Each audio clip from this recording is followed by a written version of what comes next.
أعوذ بالله من الشيطان الرجيم. بسم الله الرحمن الرحيم.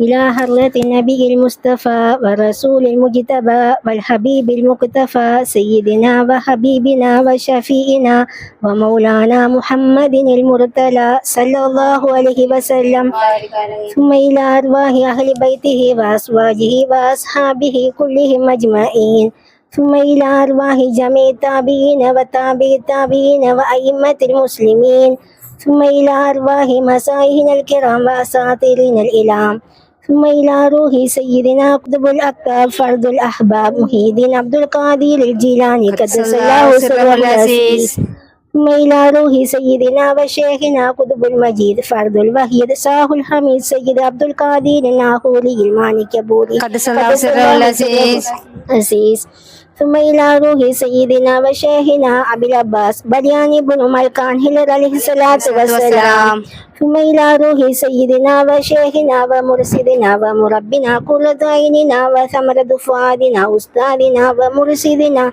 السيد حلاج المنصور قدس الله سره العزيز، وإلى حضرة سيدنا إمام محمد بوصير رحمة الله عليه. الفاتحة.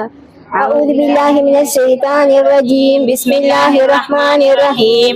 الحمد لله رب العالمين الرحمن الرحيم مالك يوم الدين، إياك نعبد وإياك نستعين، اهدنا الصراط المستقيم صراط الذين أنعمت عليهم غير المغضوب عليهم ولا الضالين آمين. بسم الله الرحمن الرحيم. قل هو الله أحد الله الصمد لم يلد ولم يولد ولم يكن له كفوا أحد. بسم الله الرحمن الرحيم. قل هو الله أحد الله الصمد لم يلد ولم يولد ولم يكن له كفوا أحد. بسم الله الرحمن الرحيم. قل هو الله أحد الله الصمد لم يلد ولم يولد ولم يكن له كفوا أحد. بسم الله الرحمن الرحيم. قل أعوذ برب الفلق من شر ما خلق ومن شر غاسق إذا وقب ومن شر النفاثات في العقد ومن شر حاسد إذا حسد. بسم الله الرحمن الرحيم. قل أعوذ برب الناس ملك الناس إله الناس من شر الوسواس الخناس الذي يوسوس في صدور الناس من الجنة والناس. مولاي صل وسلم دائما ابدا على حبيبك خير الخلق كلهم، من تذكر جيران بذي سلام ما زجد دما جرى من مقلد بدم، محبة الريح من تلقاء كلمات وأومل البرق في السماء من إلام، وما لعينك إن قلت اكفها مدى وما لقلبك إن قلت استفيق يهيمي، أيحسب الصب أن الحب منكتم ما بين منسجم منه ومرترم، لولا الهوى لم ترك دمنا لا تلل ولا ركت للباني والعالم، فكيف تنكر حبا بعد ما شهدت به عليك عدول الدم والسقم، فأثبت الوجد حتى أبرده ولنا مثل البهار على خطيك والعنم، نعم سرى طيف من هو فأرقني والحب يعترن اللذات بالعالم، كلائمي في الهوى الأذري معذرة مني إليك ولو أنصفت لم تلمي، عددك حالي لا سري بمقتدر عن المشاة ولا داعي بمنحسم، ما حلتني النصح لكن لست أسمعه إن المحب عن الأذان في سمم، مولاي صل وسلم دائما أبدا أبدا على حبيبك خير الخلق كلهم. إني اتهمت ناصح الشيب في عذري والشيب أبعد بنصح عن التهم. فإن أمارة بالسوء ما تعالت بالجهلها بنذير الشيب والهرم. ولا أردت من الفعل الجميل غير ضيف ألم برأس غير محتشم. فكنت أعلم أني ما أواقره كتمت سرا بدا لي منه بالكتم. من لي برد جماح من غايتها كما يرد جماح الخيل باللجم. ولا ترم بالمعاصي كسر شهوتها إن الطعام يقوي شهوة النهم. والنفس كالطفل إن تهمله شاب على حب الرغاء وإن تفتنه ينفطم. فاصرف هواها وحاذر أن توليه إن الهوى ما تولى يسمع أو يسمي. ورائها وهي في الأعمال صائمة وإن استهلت المرأة فلا يسمي. كم حسنت لذة للمرء قاتلة من حيث لم يدري أن السم في الدسم.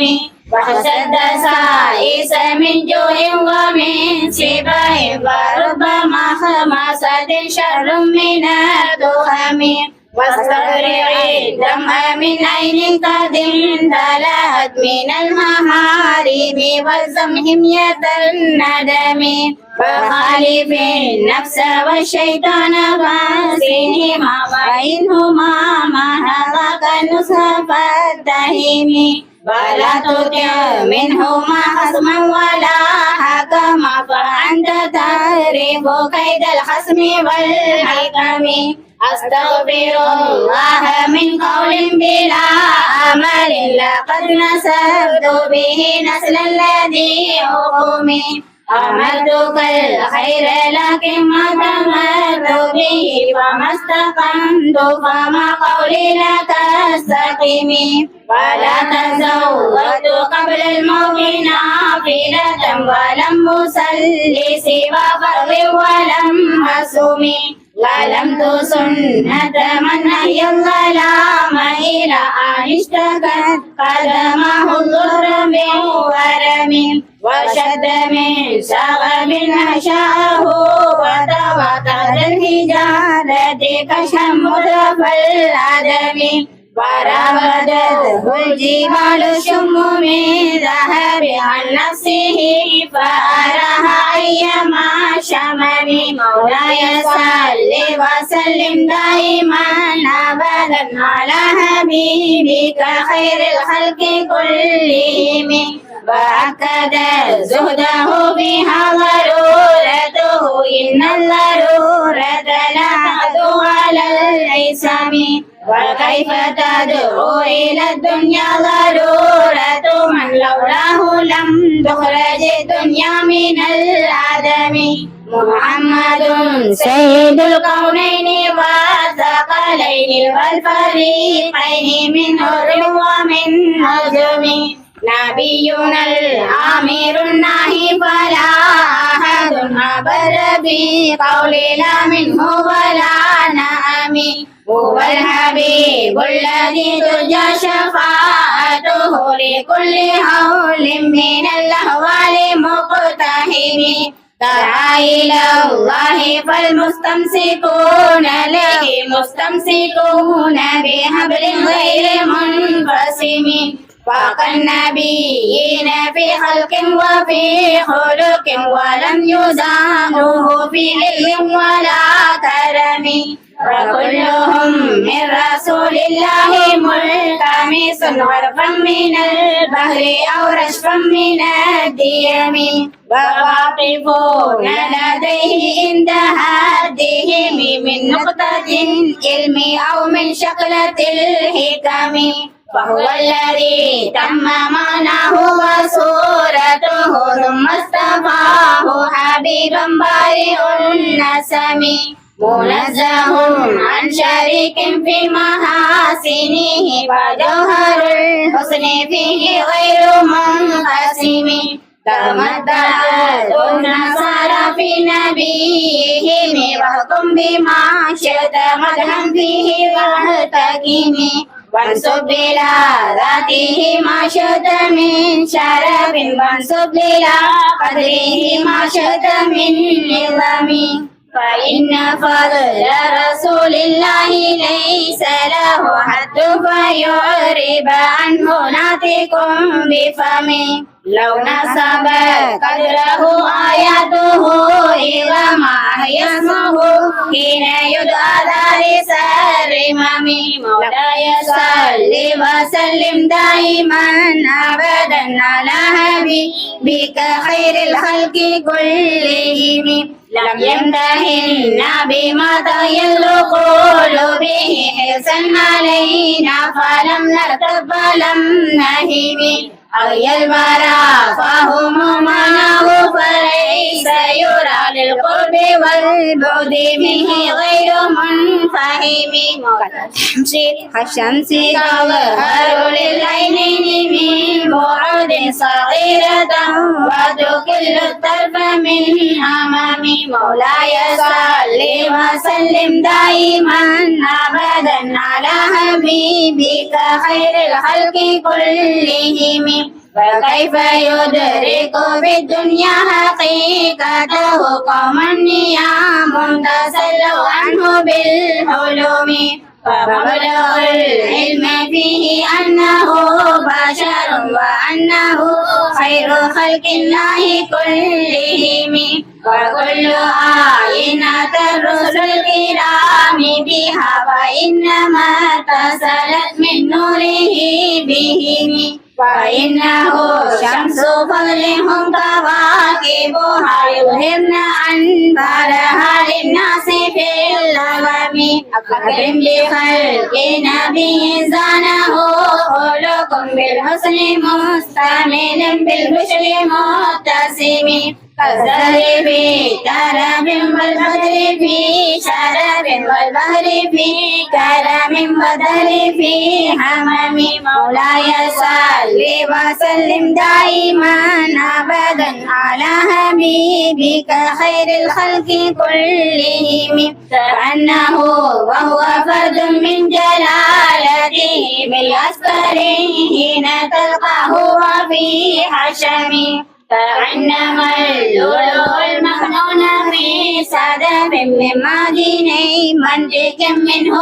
ومبتسم لطيف يزيد تربا مهما أعظمه طوبى لمنتشك منه وملتزم ربنا مولده أنت بعنصره يطيب مبتدئ منه ومختدم يوم تفرس به الفرس أنهم قد أنذروا بحلول البوس والنقم وقد إيوان كسرى وهو منصدع كشمل أصحاب كسرى غير ملتئم والنار خامدة الأنفاس من أسف عليه والنهر ساهي العين من صدم فسأصابت أن غلت بحيرتها ورد والدها بالغيل حين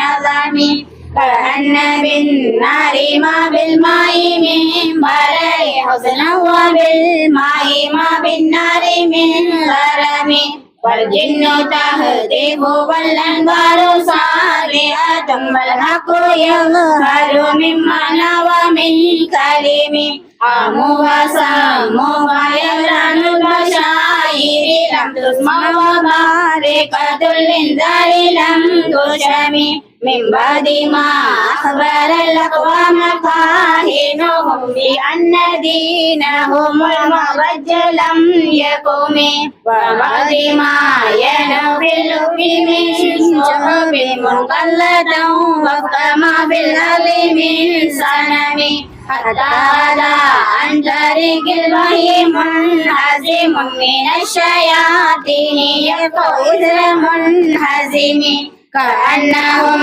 هرب النبضال أبرهة أو أشكر بالهسام الراحتين رمي نبذا به بعد تسبيح ببطنه ما نبذ المسبح من أحشاء ملتقم جاءت لدعوته الأشجار ساجدة تمشي إليه على ساق بلا قدم كأنما سطرت سطرا لما كتبت قلوبها من بديع الخطيب اللقم مثل الغمامة أن سائرة تقيه الربط سل الهجير همي أقسمت بالقمر المنشق إن له من قلبه نسبة مبرورة القسم وما هوى الغار من خير ومن كرم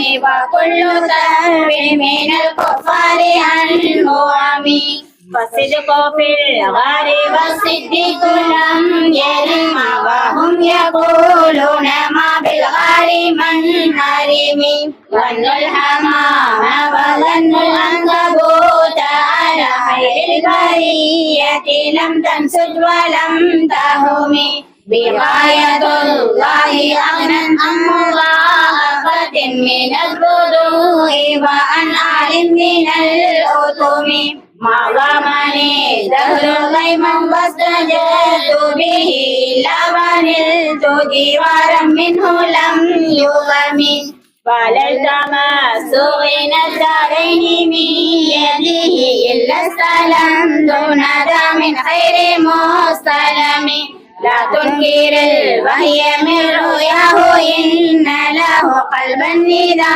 نامت العينان لم ينم وذاك حين بلوغ من نبوته فليس ينكر فيه حال محتلم تبارك الله ما وحي بمغتسب ولا نبي على غيب بمتهم كم أبرك واصبا لللمس راحته وأطلقت قريبا من ربقة الأمام مولاي صل وسلم دائما أبدا على حبيبك خير الخلق كلهم رحمة السنة شهباء دعوته حتى هتت قرة بالأوصر دهم بعارر جاد أو خلت بتاه بها شيبا من اليم أو سيلا من الأرم تأميم وصفي آيات الله ظهرت ظهور نار القرى ليلا على ألم والدر يزداد حسنا وهو منتظم وليس ينقص قدرا غير منتظم وما تطابل أعمال النبي إلى ما فيه من كرم الأخلاق والشيم آيات حق من الرحمن محدثة قديمة صفة الموصوف بالقدم لم تقترن بزمان وهي تخبرنا عن المعاد وعن عاد وعن إرم دامت لدينا ففاقت كل معجزة من النبيين إذ جاءت ولم تدم محكمات فما تبقين من شبه لذي شقاق ولا تبغين من حكم ما هربت قد إلا آدم هرب هذا الهادي إليها ملقي السلام ردت بلاغتها دوام معارضها رد الغيور يد الجاني عن الهرم لها معان كموج البحر في مدد وفوق جوهره بالحسن والقيم ولا تعد ولا تحصى عجائبها ولا تسام على الإكثار بالسلام قرت بها عين قارها فقلت له لقد نفرت بحبل الله فاعتصمي إذ تتلوها خيمة من النار لا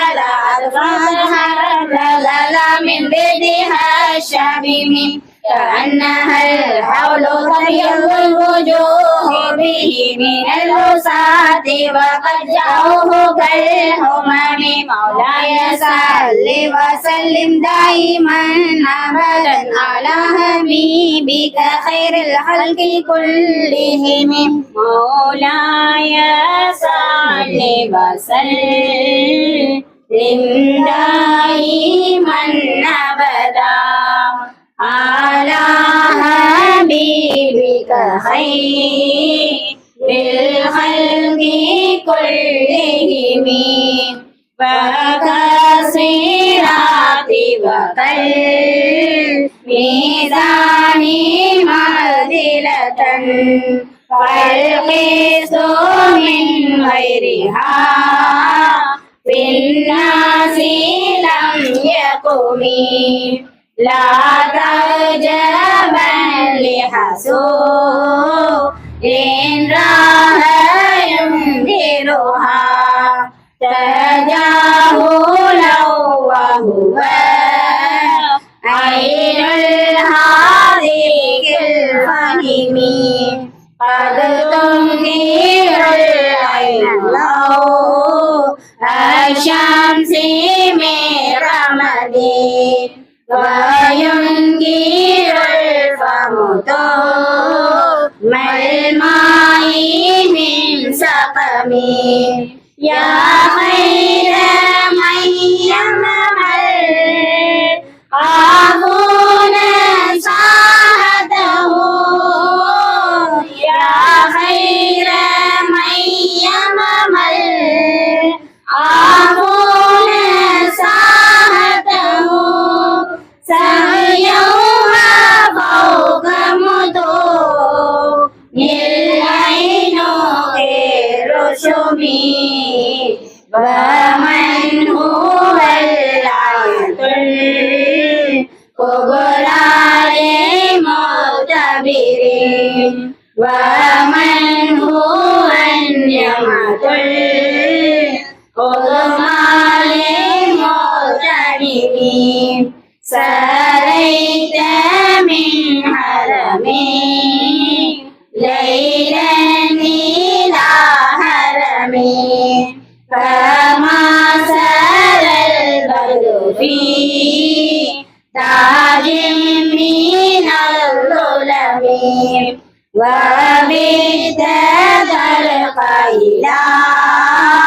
عملت منزلة من قاب قوسين تدرك ولم ترمي وقدمتك جميع الأنبياء بها وقدمتك جميع الأنبياء بها ورسل تقديم مهدوم على خدمي وأنت تخترق سبعة عقبه في موكب كنت فيه صاحب العلم حتى إذا لم تدع شهوا للمستبقين من الذنوب ولا مرقا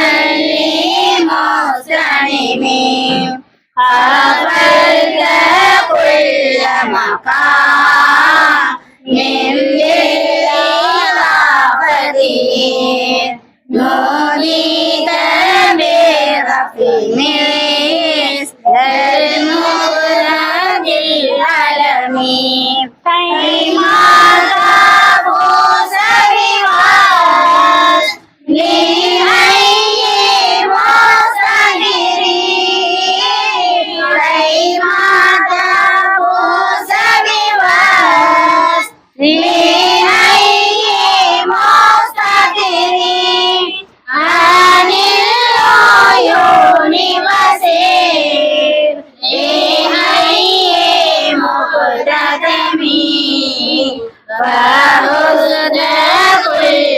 فخار غير مسرف وجزت كل مقام من غير مزحم وجل مقداره وليت من رتبه وعز إدراكما وليت من نعمه بشرى لنا معشر الإسلام إن لنا من العناية ركنا غير منهدم لما دعا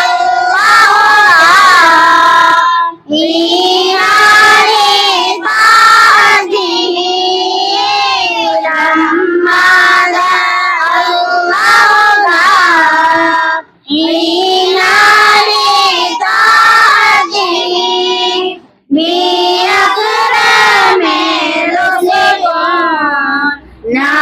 أكرم الأمم مولاي صل وسلم دائما أبدا على حبيبك خير الخلق كلهم راعى قلوب العدا أمناه بعزته كان امرأة أجفلت وفلا من الغنم ما زال يلقاهم في كل معترك حتى حكوا بالغنى لهما على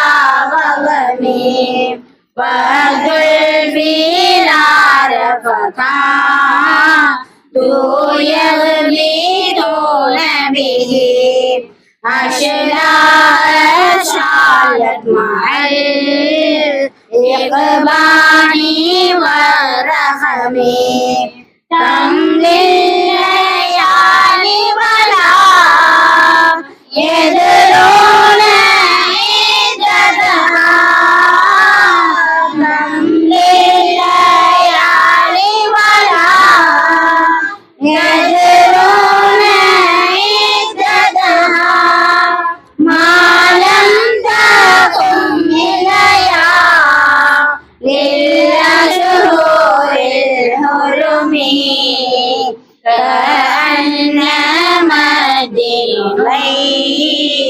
فانحل ساحتهم بكل كرم لا لهم الغدا كرمي يجر بهر خميس فوق سابحة يرمي بموج من الأبطال ملتئم من كل منتدب لله محتسب يسطو بمستصب للكفر مستلم حتى هدى الملة الإسلام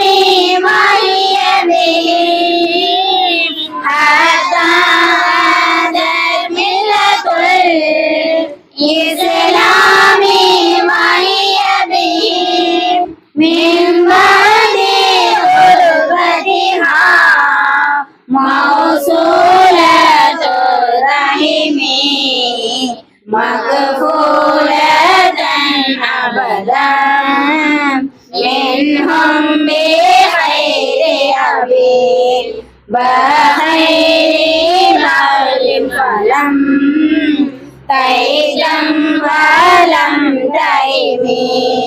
هم الجبال فسل عنهم مصادمهم ماذا رأى منهم في كل مصطدم وسل حنينا وسل بدرا وسل أحدا ووصول حتم لهم أدهى من الوخم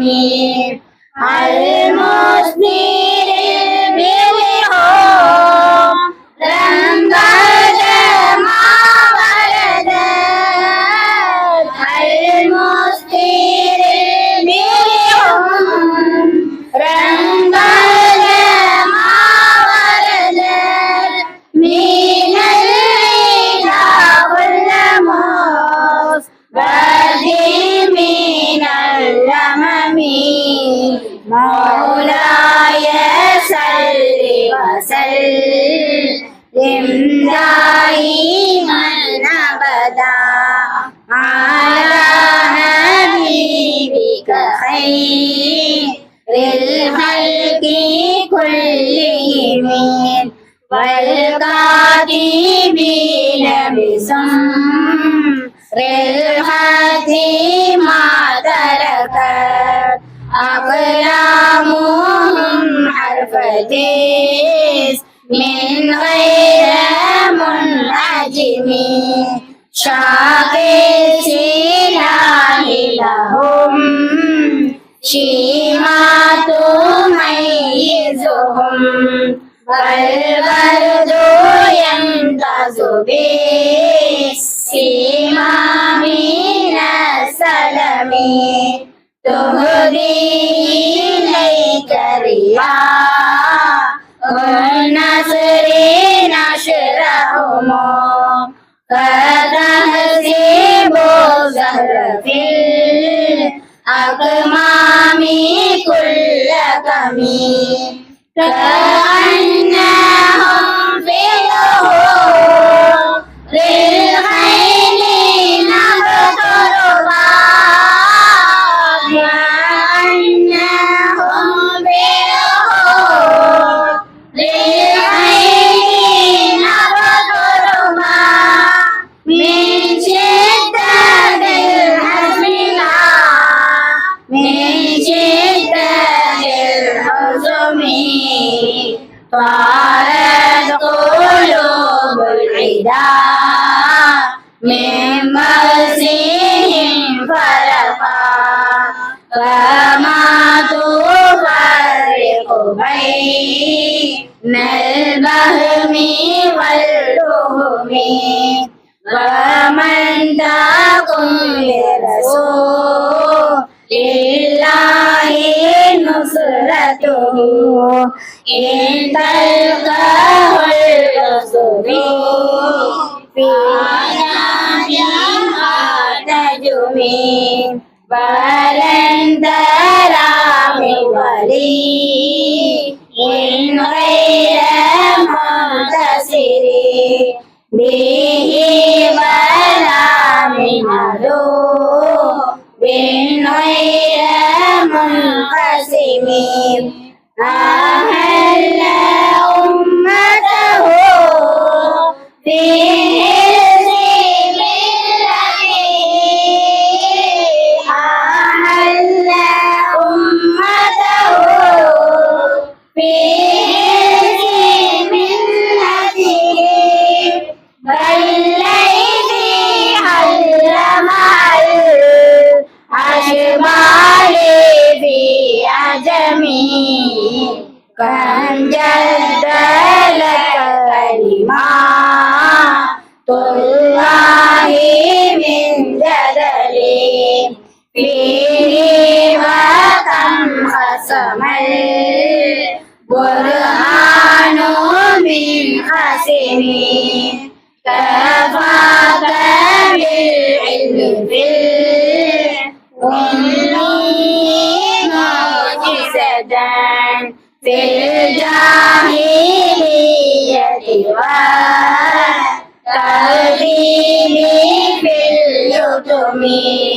ختمته بمديح نستقيل به ذنوب عمر مضى في الشعر والخدم إذ خلداني ما تغشى عواقبه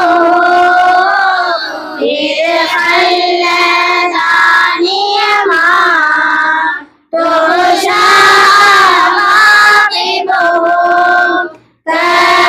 كأنني بهما هدي من النعم أتيت هي الصبا في الحالتين وما حسنت إلا على الآثام والندم فيا خسارتنا في تجارتها لم تشتري دين دنيا ولم تسوي ومن يبع عاجلا منه بعاجله يبي الله الأمر فيه بين وفي سلم إن عادي ذنبا وما أهلي بمنتقم إن عادي ذنبا وما أهلي بمنتقم من النبي ولا هبلي بمنسرم فإن لي ذمة منه بتسميتي محمدا وهو فالخلق بذممي مولاي صل وسلم دائما أبدا على حبيبك خير الخلق كلهم إن لم يكن في معادي أخي بيدي فلولا إلا فقل يا زلة القدم أخشاه أن يحرما راجي مكارمه أو يرجي الجار منه غير محترم ومنذ ألزمتها كريم دائمه ومنذ ألزمتها كريم دائمه وجدته لخلاصي خير ملتزم وعلي فوت الغنى منه يدا تربت إن الحياة ينبت الأزهار في اللقم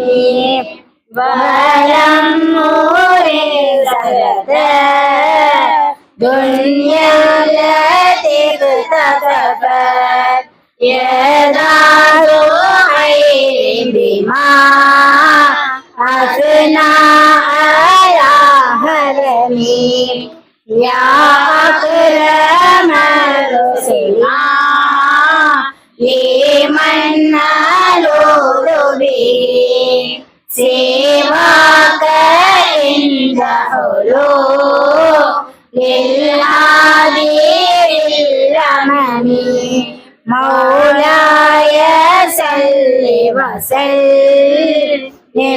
دائما أبدا على حبيبك خير الخلق كلهم ولن يليك رسول الله جاهك به ولن يليك رسول الله جاهك به إلى الكريم متجل لا باسم منتقم فإن من جودك دنيا وذرتها ومن علومك علم اللوح والقلم يا نفسي لا تقنطي من زلة عظمت إن الكبائر في القرآن كالأمم مولاي صل وسلم دائما أبدا على حبيبك خير الخلق كلهم لعل رحمة ربي حين يقسمها تهدي على حسب العصيان في القسم يا ربي واجعل غير منعكس يا ربي واجعل غير منعكس لديك واجعل حسابي غير منحرم بعبدك في دارين أن له صبرا متى تدعوه الأهوال ينهزم وأذن لصبر صلاة منك دائمة على النبي بمن حل ومنسجم معركة الباطل باني حسنها وأدرب الإسحاق بالعز بالنخم بلاني وصحبهم مثامين لهم بلاني وصحبهم مثامين لهم أهل والحلم والكرم ثم رضا عن أبي بكر وعن عمر وعن علي وعن عثمان ذي الكرم واغفر لناظرها واغفر لقارئها لقد سألتك يا ذا الجود والكرم يا ربي بالمصطفى بلغ مقاصدنا واجمل لنا ما مضى يا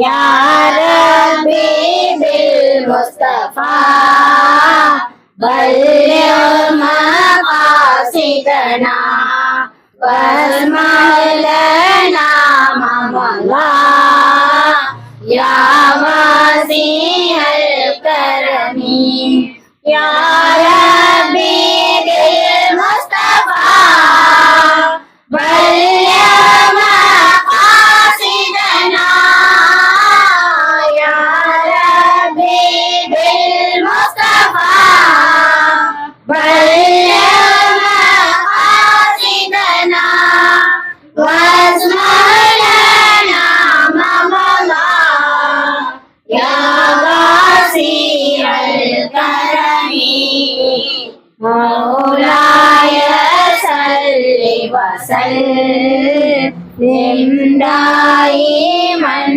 ابدا على حبيبك خير الخلق كلهم.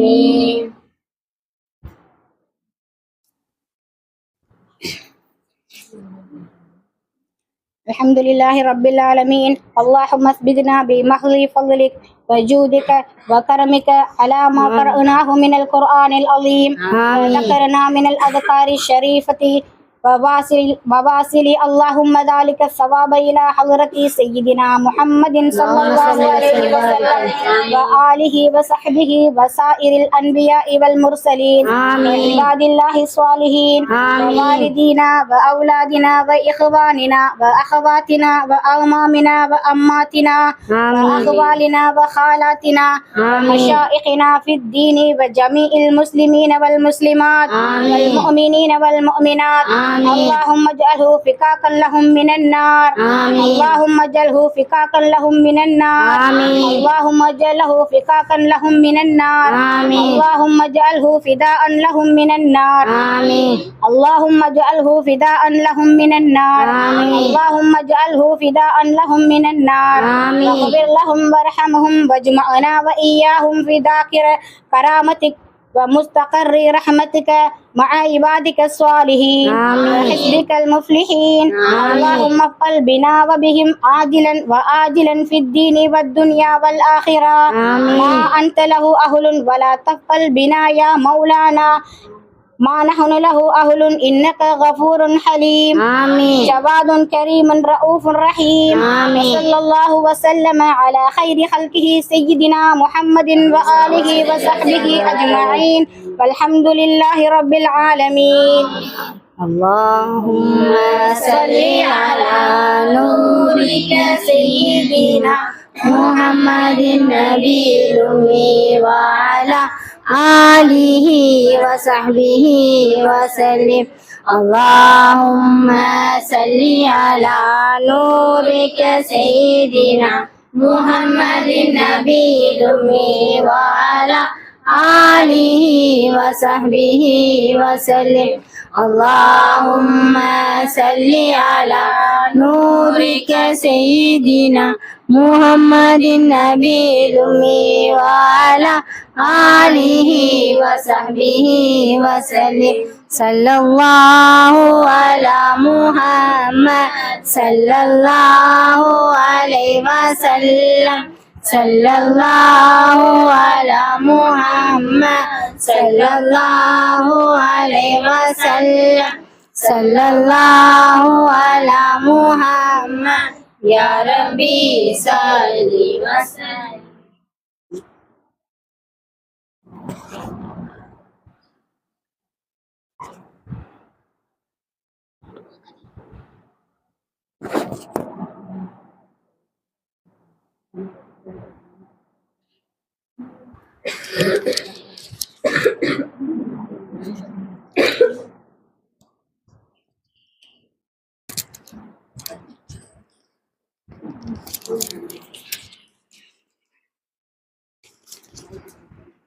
بسم الله الرحمن الرحيم.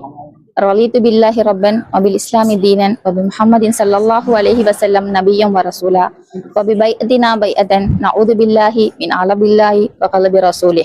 أقيم الصلاة إن الصلاة تنهى عن الفحشاء والمنكر. صدق الله العلي العظيم.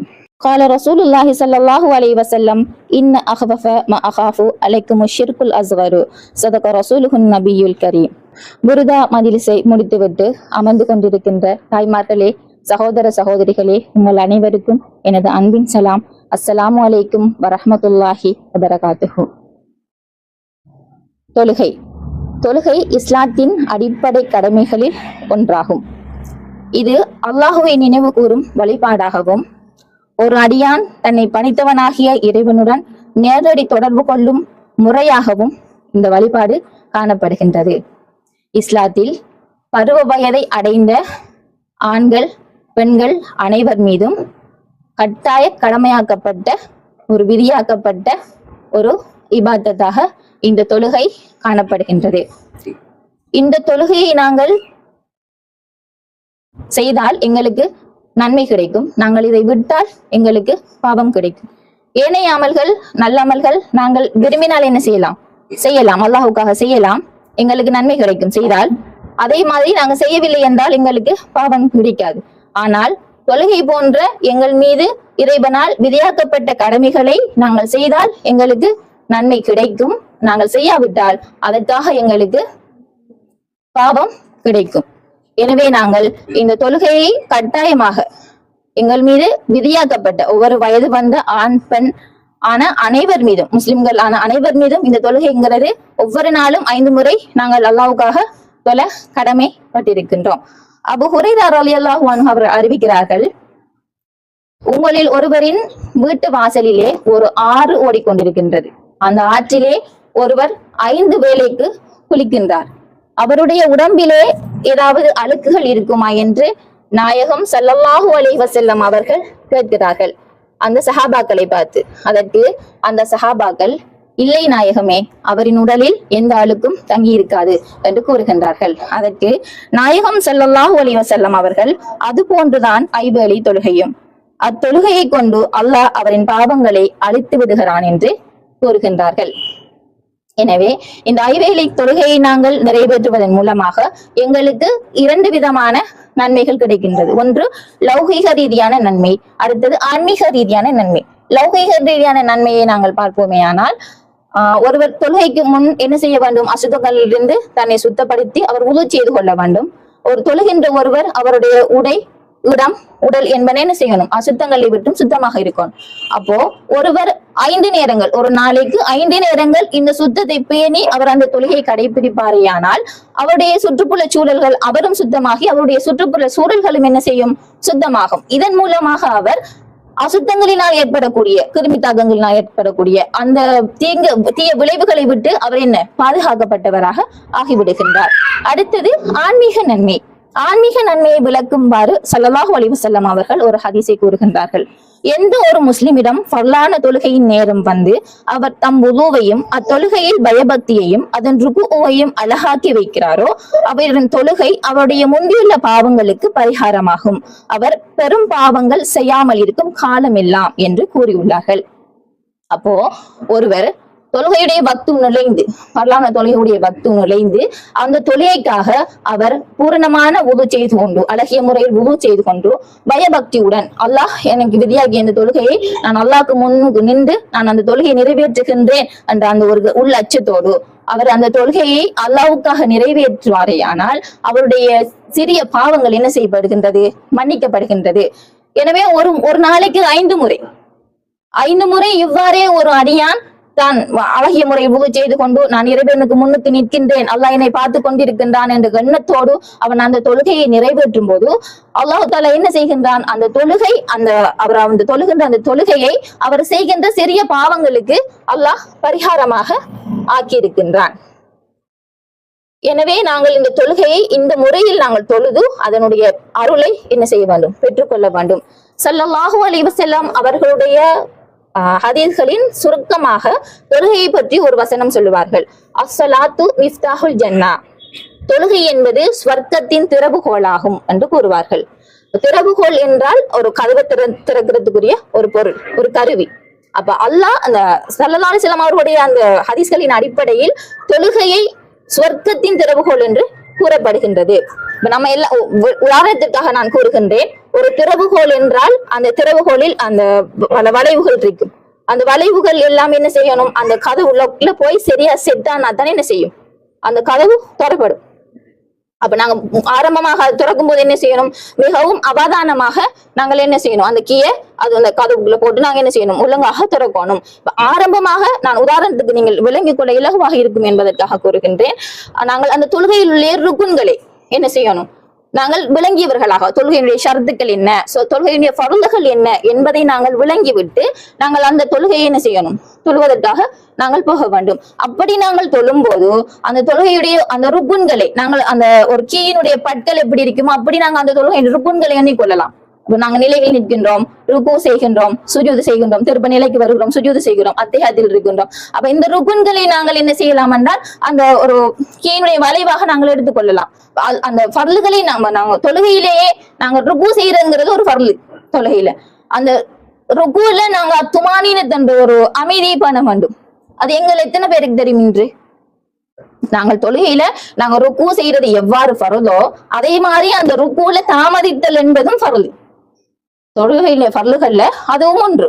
ஆனா நாங்க தற்போது பார்க்கக்கூடிய சூழல்ல போறாங்க அந்த ருக்குல இருந்து அந்த உடல் அசைவு ருக்குக்கு போய் அந்த உடல் அந்த இடத்துல என்ன செய்யணும், அமைதி பெறணும். ருக்குக்கு போன அந்த இடத்தில் அந்த உடல் அமைதி பெற்றதன் பின்புதான் நாங்க என்ன செய்யணும், சமி அல்லாஹு லிமன் ஹமீதா என்று நாங்கள் நிலைக்கு வரணும். அப்படி அந்த உடல் உறுப்புகள் அந்த இடத்தை விட்டு அந்த அசைவு நிற்பதற்கு முதலே நாங்கள் எழும்பி விட்ட மனுஷனா எங்களோட தொழுகை என்ன செஞ்சிடும், பாத்திலாகிவிடும். ஏன், நாங்கள் தொழுகையிலே ஃபர்லுகளை ஒன்றை விட்டுட்டு எழுப்பினவர்களாக ஆகிவிடுவோம். எனவே நாங்கள் அந்த தொழுகையினுடைய அந்த ஃபர்லுகளை ஷர்த்துக்களை ஃபர்லுகளை உணர்ந்தவர்களாக நாங்கள் தொழும்போது அந்த தொழுகையை நாங்கள் உணர்ந்து தொழுதவர்களாக ஆகுவோம். அந்த தொழுகையுடைய பக்குவ நிலைகள் எங்களுக்கு என்ன செய்யப்படும், விளங்கப்பட்டு நாங்கள் அந்த தொழுகையை சொர்க்கத்தின் திறவுகோலாக நாங்கள் பெற்றுக்கொள்ள முடியும். அதற்கு நாங்கள் முயற்சி செய்ய வேண்டும்.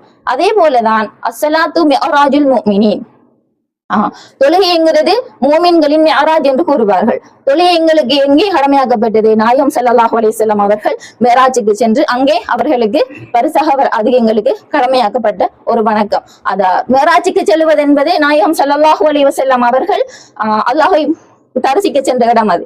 அப்ப அந்த தொழுகையிலேயே நாங்கள் என்ன செய்யலாம் என்றால் அந்த தொழுகையை நாங்கள் உணர்ந்து அல்லாஹுக்காக தொழுகிறோம் என்ற ஒரு உணர்வோடு நாங்கள் தொழும் போது அந்த தொழுகையிலே நாங்கள் அல்லாஹ்வை என்ன செய்யலாம், அடைந்து கொள்ளலாம் என்பதுதான் அதனுடைய அர்த்தம். எனவே நாங்கள் அதை சும்மா போய் நின்று தொழுதுட்டு வந்தோம்னா அதுல அல்லாத நினைப்பே இல்லாம நாங்க தொழுதுட்டு வந்து அல்லாஹ்வை எங்க அடைகிறது?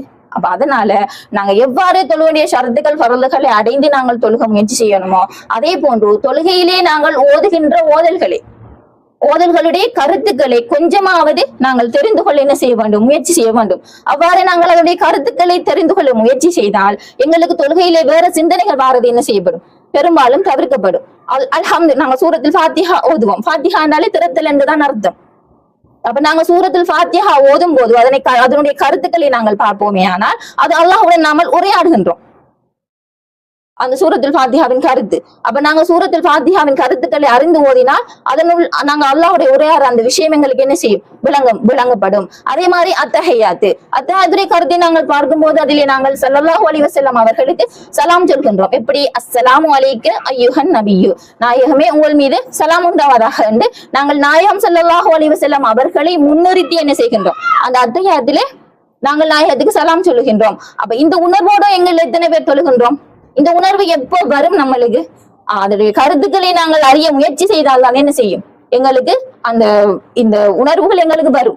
அப்ப நாங்க அல்லாஹ் அந்த தொழுகையை எதற்காக நம்மளுக்கு கடமையாக்கினோம் அதன் பயனை நாங்கள் அப்போதுதான் என்ன செய்யலாம், அடைந்து கொள்ளலாம். ஆனா இப்ப இருக்கிற நம்மட சமூகத்துல தொழுகிறாங்க, பெரும்பாலும் இப்போது நம்மட சமூகத்துல தொழுகிறாங்க. எதற்காக தொழுகிறாங்க? தொழுதால் எங்களை தொழுகையாளி, ஒரு இபாதத், ஒரு வணக்கம் செய்கிறவர் என்று நம்மள ஒரு கண்ணியப்படுத்துவாங்க என்றதுக்காக பெரும்பாலானவர்கள் தொழுகிறார்கள். நாயகம் ஸல்லல்லாஹு அலைஹி வஸல்லம் அவர்கள் கூறுகிறார்கள், அகாஃபு அலைக்கும் ஷிர்குல் அஸ்கரு.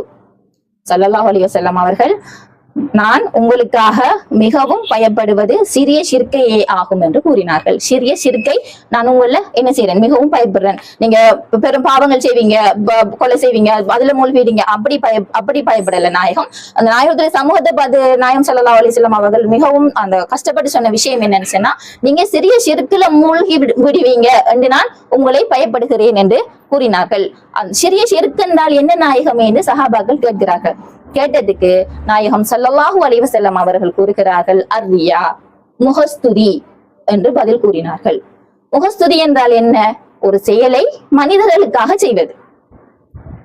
உதாரணமாக அது எந்த செயலாக இருந்தாலும் சரி, ஒரு தொழுகையாக இருக்கட்டும், ஒரு ஓதலாக இருக்கட்டும், ஒரு தர்மமாக இருக்கட்டும், எந்த ஒரு நட்பண்பாக இருந்தாலும் அதை நாங்கள் யாருக்காக செய்ய வேண்டும்? அல்லாஹ்வுக்காக செய்ய வேண்டும். எங்களோட நியத் அல்லாஹ்வுக்காக என்று இருந்தால்தான் அதற்குரிய நன்மை என்ன செய்யும், எங்களுக்கு கிடைக்கும். அதே நேரம் இன்னொருத்தருக்காக என்ற ஒரு எண்ணம் தங்களை அறியாமல் வரும். இதைத்தான் நாயகம் ஸல்லல்லாஹு அலைஹி வஸல்லம் பயப்பட்டார்கள்.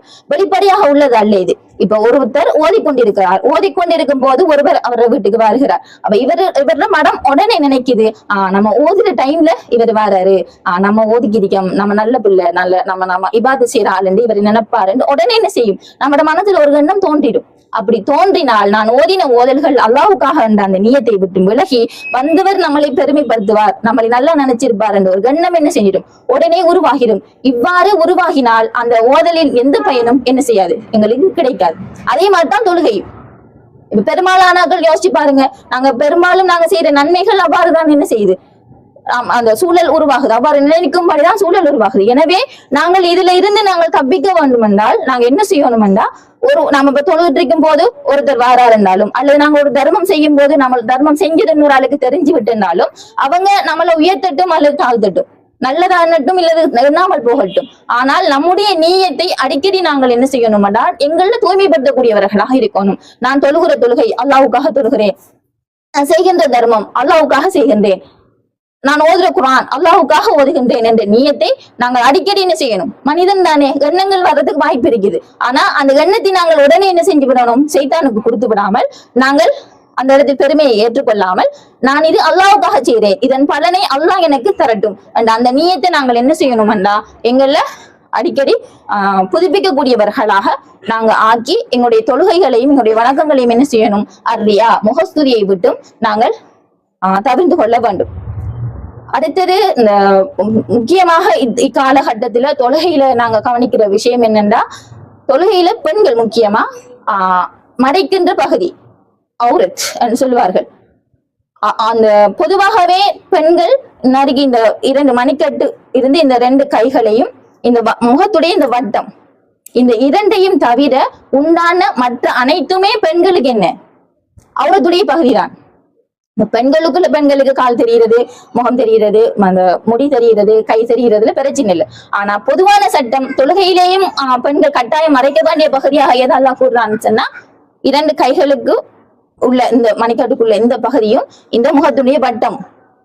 அப்ப இந்த பகுதியை தவிர மற்ற அனைத்தையுமே என்ன செய்யணும், ஒரு முஸ்லீம் ஒரு அல்லாஹ்வுக்கு முன்னுக்கு போய் நின்று தொழுகிற தொழுகையில கட்டாயம் மறைக்கணும். ஆனா என்ன மனவருத்தப்படக்கூடிய விஷயம் என்றால், நம்மட சமூகம் இப்போது அந்த காலுக்கு சொக்ஸ் போடாமல் கூட, காலை சொக்ஸ் போட்டு தான் மறைக்கணும் என்றது இல்லை, எதெல்லாம் ஒன்றெல்லாம் மறைக்கலாம், நாங்கள் எந்த ஒரு ஆடி ஆனாலும் மறைக்கலாம்.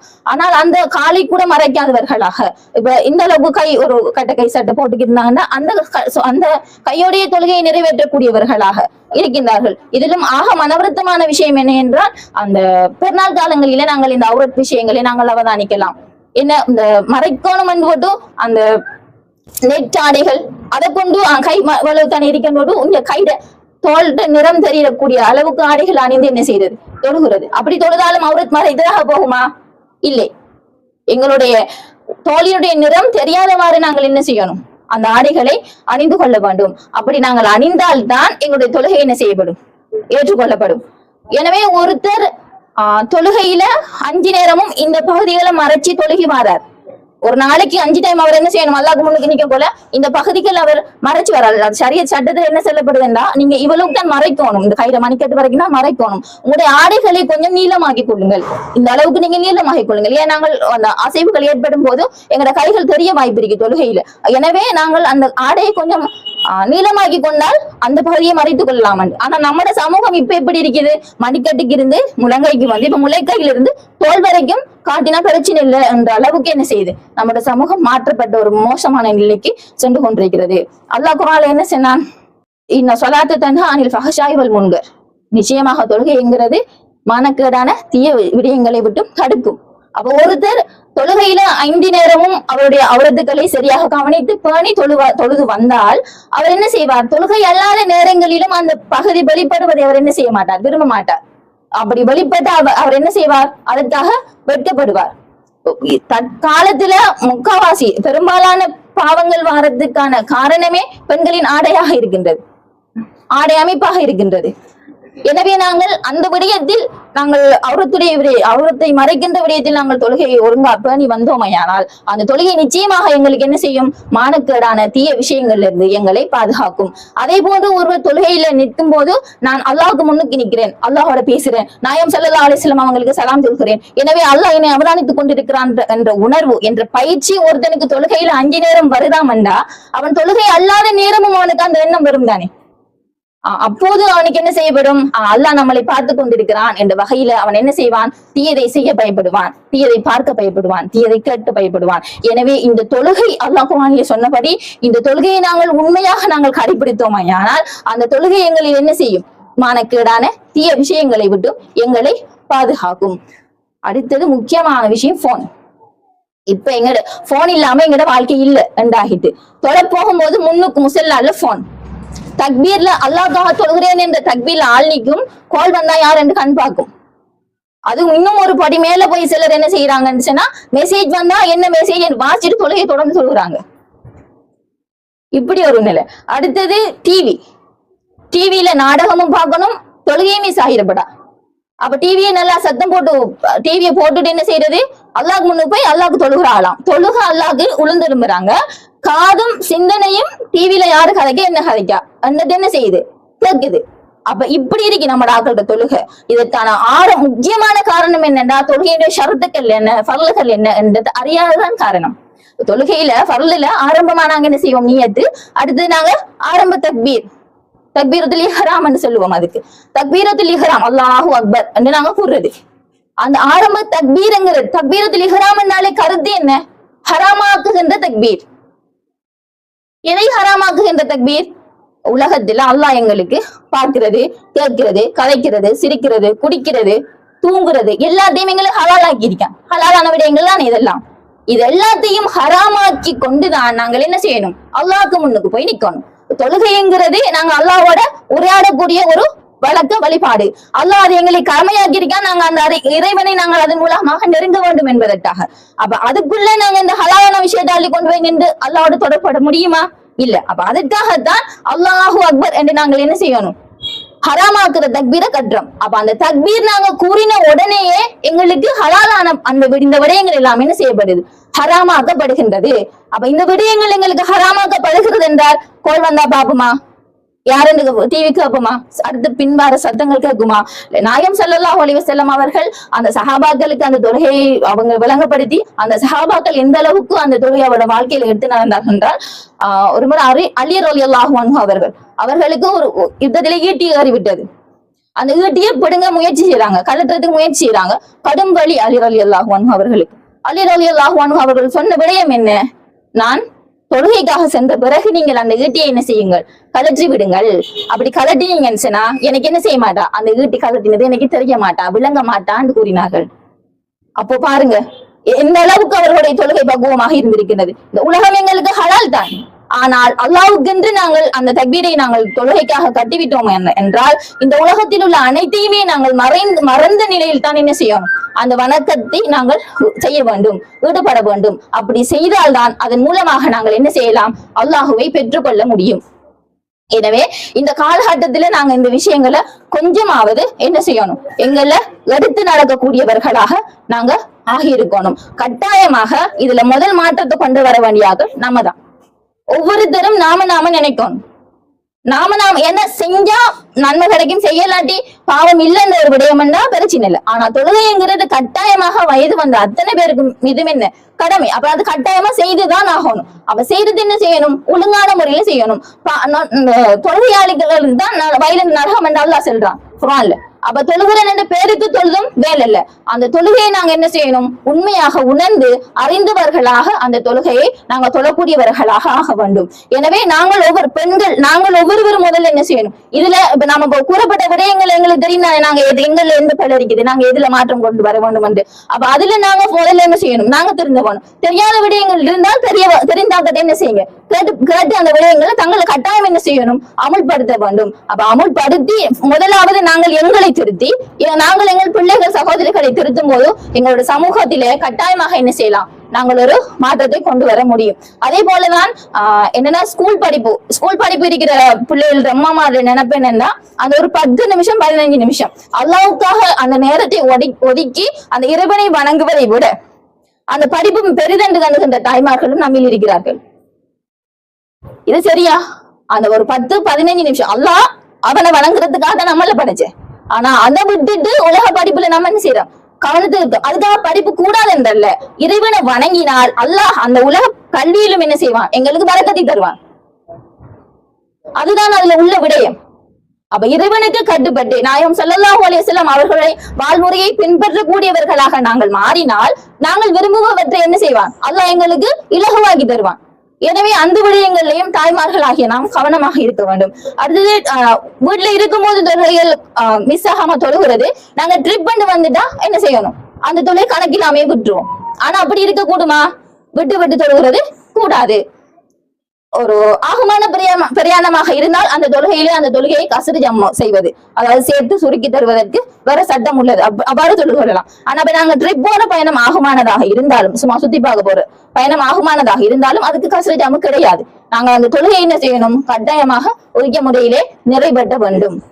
எனவே இவ்வாறான விடயங்கள்ல நாங்க எங்கள்ல கவனம் எடுத்து, நம்மளுக்கு மௌத்தி எப்ப வரும்னு தெரியா, ஆனா அதை மறந்தவர்களாக நாங்க வாழ்கிறோம்.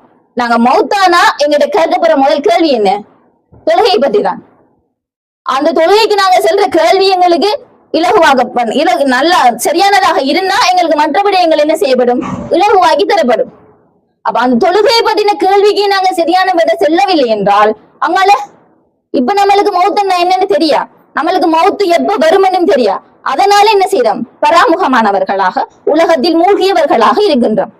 ஆனா இது அல்லாஹ் எங்களுக்கு தந்த ஒரு நல்ல சந்தர்ப்பம், எங்களுக்கு மௌத்த ஞாபகம் மூட்டப்பட்ட ஒரு விடயம். எனவே நாங்கள் அந்த மௌத்துக்கு பயந்தவர்களாக இருந்தால் இந்த உலகம் உண்மையான நிரந்தரமான வாழ்க்கை இல்லை, இதற்கு பிறகு மறுமை என்கின்ற ஒரு வாழ்க்கை இருக்கின்றது என்பதை உணர்ந்தவர்களாக இருந்தால் நாங்கள் கட்டாயம் என்ன செய்யணும், அந்த அல்லாஹ்வுக்கு உரிய முறையில நாங்கள் என்ன செய்யணும், அந்த வணக்கங்களை நாங்கள் செய்பவர்களாக மாற வேண்டும். எனவே எல்லாரும் இத கவனத்துல எடுத்து முதல்ல எங்கள்ல உள்ள பிள்ளைகளை திருத்தி, அடுத்தது நம்ம குழந்தைகள் சகோதரிமார்களை திருத்தி நம்மளோட சமூகத்தை சிறந்த ஒரு அல்லாஹ்க்கு விருப்பமான ஒரு அமல் தொழுகை, அந்த தொழுகையை சீரான முறையில தொழுவதற்கு எல்லாம் வல்ல அல்லாஹ் எனக்கும் உங்களுக்கும் நம்மை சார்ந்தவர்களுக்கும் நாயகம் ஸல்லல்லாஹு அலைஹி வஸல்லம் அவர்களின் பொருட்டினால் அருள் புரிவானாக என்று கூறி எனது உரையை முடிக்கிறேன். ஆகிர் தவானா அல்ஹம்துலில்லாஹி ரப்பில் ஆலமீன். பிஸ்மில்லாஹிர் ரஹ்மானிர் ரஹீம். அஸ்ஸலாமு அலைக்கும் வரஹ்மத்துல்லாஹி வபரகாத்துஹு. அலிது பில்லாஹி ரப்பன் வபில் இஸ்லாமி தீனன் வபி முஹம்மதின் ஸல்லல்லாஹு அலைஹி வஸல்லம் நபிய்யன் வ ரசூலா வபி பைஅத்தினா பைஅத்தன் நஊது மின் கலபில்லாஹி வ கலபி ரசூலிஹி. அஊது பில்லாஹி மினஷ் ஷைத்தானிர் ரஜீம். பிஸ்மில்லாஹிர் ரஹ்மானிர் ரஹீம். قال الله تعالى في القرآن الكريم أعوذ بالله من الشيطان الرجيم بسم الله الرحمن الرحيم النبي أولى بالمؤمنين من أنفسهم صدق الله العلي العظيم. وقال صلى الله عليه وسلم لا يؤمن أحدكم حتى أكون أحب إليه من والده وولده والناس أجمعين. கசீதத்துல் புர்தாவை ஓதியவர்களாக, தொழுகை பற்றிய உரையை கேட்டவர்களாக இந்த மஜ்லிஸில் பெண்களாகிய நாம் அமர்ந்திருக்கிறோம்.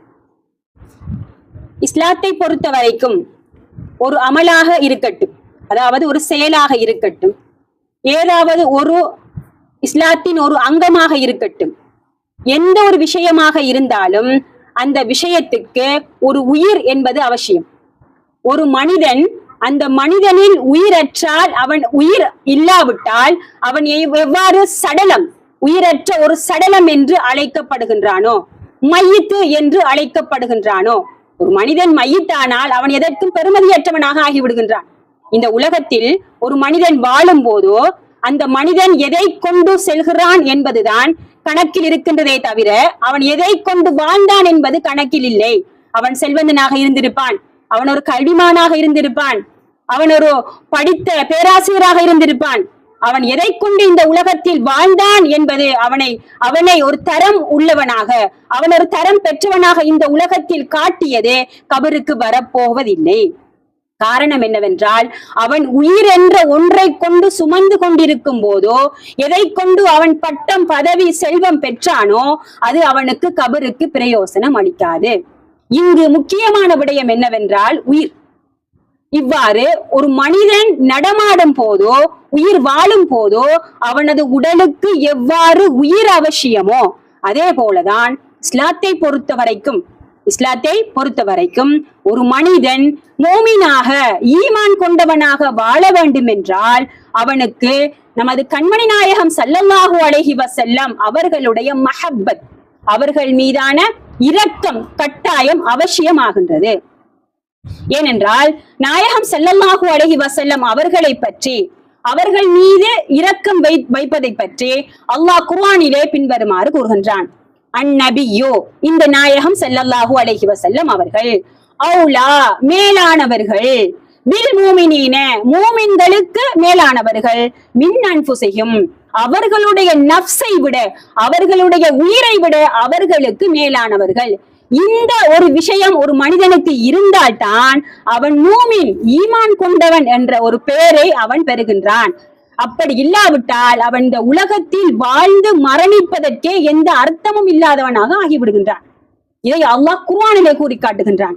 இதைத்தான் நாயகம் ஸல்லல்லாஹு அலைஹி வஸல்லம் அவர்கள் சஹாபாக்களுக்கு கூறும்போதோ, லா யுமினு அஹதுக்கும் உங்களில் ஒருவர் ஈமான் கொண்டவராக ஆக முடியாது, ஹத்தா அகூன அஹப்ப இலைஹி என்னை நேசிக்காதவராக ஆகும் வரை, மின் வாலிதிஹி அவர் பெற்றோரை விட, வலதிகி அவர் பிள்ளைகளை விட, வன்னாசி அஜ்மஈன் இந்த உலகில் உள்ள அத்தனை மனிதர்களை விடவும்.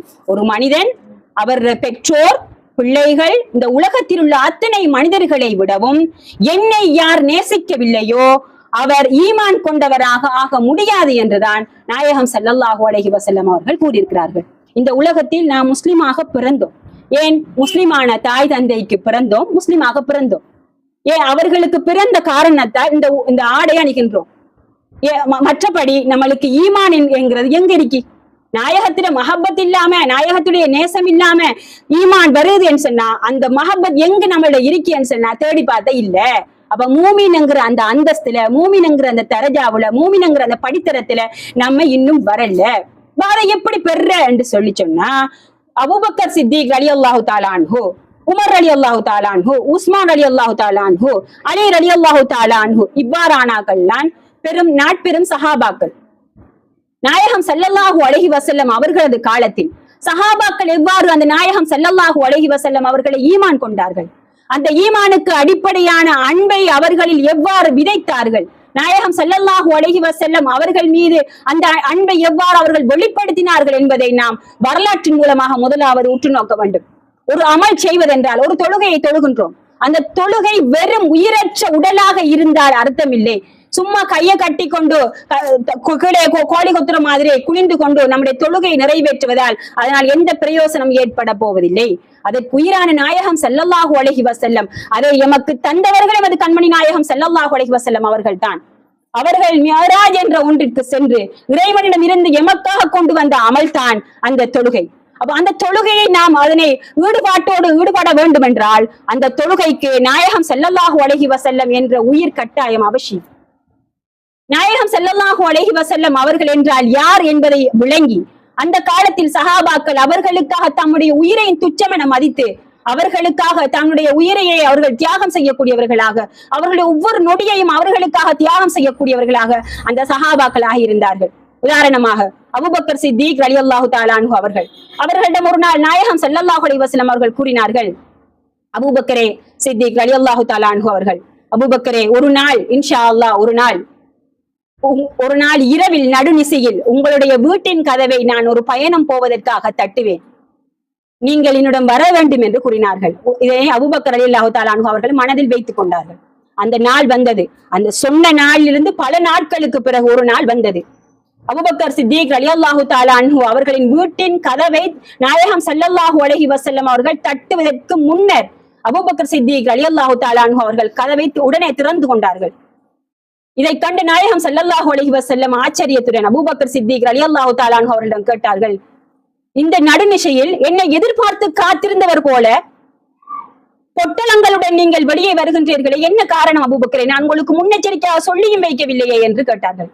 உடனே அபூபக்கர் சித்திக் ரலியல்லாஹு தஆலா அன்ஹு அவர்கள் கூறினார்கள், நாயகமே யா ரசூலல்லாஹ், நீங்கள் எப்போது பல நாட்களுக்கு முன்பு எப்போது உங்களை நள்ளிரவில் ஒரு நாள் அழைத்து பயணம் போவதற்கு நான் வருவேன் என்று கூறினேனோ, அந்த நாள் தொடக்கம் இன்று வரைக்கும் அந்த நாள் எப்போது வரும் என்று இந்த கதவடியில் காத்திருந்து என்னுடைய பொட்டி படுக்கைகளுடன் காத்திருந்து இந்த கடவழியில் உங்களுக்காக காத்துக் கொண்டிருக்கிறேன் நாயகமே.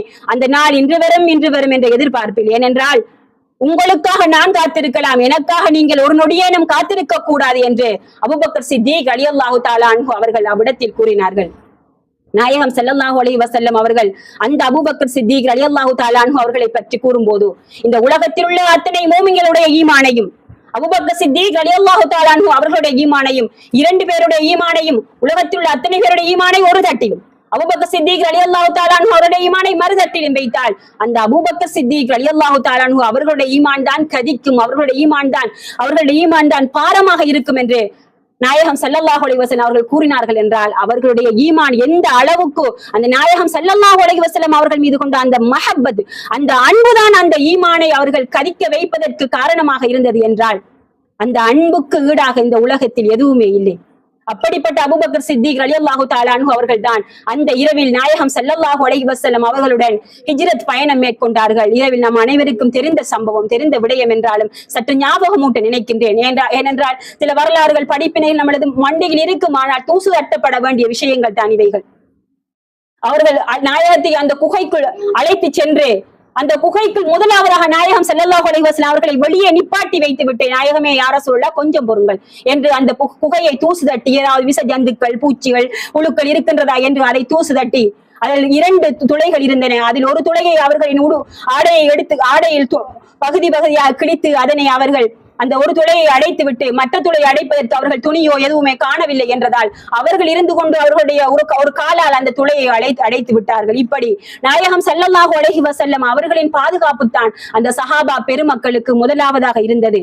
அதற்கு பிறகுதான் மற்றது என்று அவர்களுடைய மனநிலை எவ்வாறு நாம் ஒத்துக்கொள்ள, அவர்களுடைய மனநிலையோடு நம்முடைய மனநிலை எப்படி ஒத்துப்போக முடியும்? இதுதான் சஹாபாக்கள் நாயகம் ஸல்லல்லாஹு அலைஹி வஸல்லம் அவர்களை தம்முடைய உயிரை விட மேலாக நேசிக்கின்றது என்றால் எது என்றால் இதுதான். இப்படித்தான் என்று நாம் அறிந்து கொள்வதற்காக தனிவாரான சம்பவங்களை சொல்கிறேன். நாயகம் ஸல்லல்லாஹு அலைஹி வஸல்லம் அவர்கள் அந்த சஹாபாக்கள் மத்தியில் இருக்கும் போதும், அந்த சஹாபாக்கள் மத்தியில் இல்லாத போது, இந்த உலகத்தை விட்டு மறைந்த போதும், அந்த சஹாபாக்களின் கண்ணை விட்டு மறைந்த போதும் அந்த சஹாபாக்கள் அவர்கள் மீது உள்ள அன்பு ஒரு துளி கூட குறையாமல் தான் இருந்தார்கள் என்பதற்கு ஆதாரமாக ஒரு சம்பவம், உமர் ரலியல்லாஹு தஆலா அன்ஹு அவர்களின் வாழ்வில் நடந்த ஒரு சம்பவத்தை உங்களுக்கு கூறலாம் என்று நினைக்கின்றேன். உமர் ரலியல்லாஹு தஆலா அன்ஹு அவர்கள் நாயகம் ஸல்லல்லாஹு அலைஹி வஸல்லம் அவர்கள் மறைந்த பிறகு ஹலீஃபாவாக ஆட்சி பொறுப்பேற்றார்கள். அபூபக்கர் சித்திக் ரலியல்லாஹு தஆலா அன்ஹு அவர்களுக்கு பிறகு உமர் ரலியல்லாஹு தஆலா அன்ஹு அவர்கள் ஹலீஃபாவாக ஆட்சி பொறுப்பேற்றார்கள். அப்படி ஆட்சி பொறுப்பு ஏற்றுக் கொண்டிருக்கும் போது ஒரு நாள் உமர் ரலியல்லாஹு தஆலா அன்ஹு அவர்களின் மகனார் இப்னு உமர் ரலியல்லாஹு அன்ஹு நாயகம் ஸல்லல்லாஹு அலைஹி வஸல்லம் அவர்களின் பேர குழந்தை ஹுசைன் ரலியல்லாஹு அன்ஹு 2 பேரும் விளையாடி கொண்டிருக்கிறார்கள். அந்த நேரம் கதை வாக்கில் 2 பேரும் கதைத்துக் கொண்டிருக்கும் போது, என்னவென்றாலும் நீங்கள் என்னுடைய பாட்டனார் நபிகள் நாயகம் ஸல்லல்லாஹு அலைஹி வஸல்லம் அவர்களின் அடிமைதானே உங்கள் தந்தை என்று கூறிவிட்டார்கள் விளையாட்டாக. இதனை கேட்ட இப்னு உமர் ரலியல்லாஹு தஆலா அன்ஹு அவர்களுக்கு ஏதோ சிறு தாக்கம் ஏற்பட்டது போல உடனே அவர்கள் உமர் ரலியல்லாஹு தஆலா அன்ஹு அவர்கள் ஓடோடி வந்து, தந்தையே, ஹுசைன் ரலியல்லாஹு தஆலா அன்ஹு அவர்கள் இப்படி கூறிவிட்டார்கள் என்று கவலைப்பட்டவர்களாக கூறினார்கள். இதனை கேட்ட உமர் ரலியல்லாஹு தஆலா அன்ஹு அவர்கள் மனம் கடும் அவர்கள் பதட்டத்துடன் ஓடோடி சென்று ஹுசைன் ரலியல்லாஹு தஆலா அன்ஹு அவர்கள் எங்க இருக்கிறார்கள் என்று ஓடோடி சென்று அவர்கள் கையை பிடித்தார்கள். ஒரு கையில் ஹுசைன் ரலியல்லாஹு தஆலா அன்ஹு, மறுகையில் தன்னுடைய மகனார் இப்னு உமர் ரலியல்லாஹு தஆலா, ரெண்டு பேரை அழைத்துக் கொண்டு நாயகம் ஸல்லல்லாஹு அலைஹி வஸல்லம் அவர்களை ரவுலா வழியே சென்றார்கள். நாயகமே யா ரசூலல்லாஹ், உங்களுடைய பேரன் ஹுசைன் ரலியல்லாஹு தஆலா அன்ஹு அவர்கள் என்னுடைய மகனிடத்தில் என்னை உங்களுடைய அடிமை என்று ஒப்புக்கொண்டு விட்டார்கள். என்னை உங்களுடைய அடிமை என்று ஒப்புக்கொண்டு விட்டார்கள். நாயகமே யா ரசூலல்லாஹ், இந்த பாக்கியம் எனக்கு கடுமையான பாக்கியமாக நான் கருதுகிறேன். இந்த சந்தோஷத்தை நான் தாங்க முடியவில்லை. ஆகையால் நாயகமே யா ரசூலல்லாஹ், என்னை உங்களுடைய அடிமையாக, அவர்கள் இன்னும் சாட்சிக்கு நிற்கிறார்கள், கூடியவர்கள் இதோ சாட்சியாக இருக்கின்றார்கள், அதனால் என்னை உங்களுடைய அடிமையாக ஏற்றுக்கொள்ளுங்கள் நாயகமே என்று அந்த ரவுலாவிடத்தில் நின்று மிகவும் மனம் வெதும்பியவர்களாக, கண்ணீர் விடக்கூடியவர்களாக அந்த சஹாபி இருந்தார்கள். சொர்க்கத்துக்கு நன்மாராயம் கூறப்பட்ட 10 சஹாபிகள் ஒருவர் தான் உமர் ரலியல்லாஹு தஆலா அன்ஹு அவர்கள்.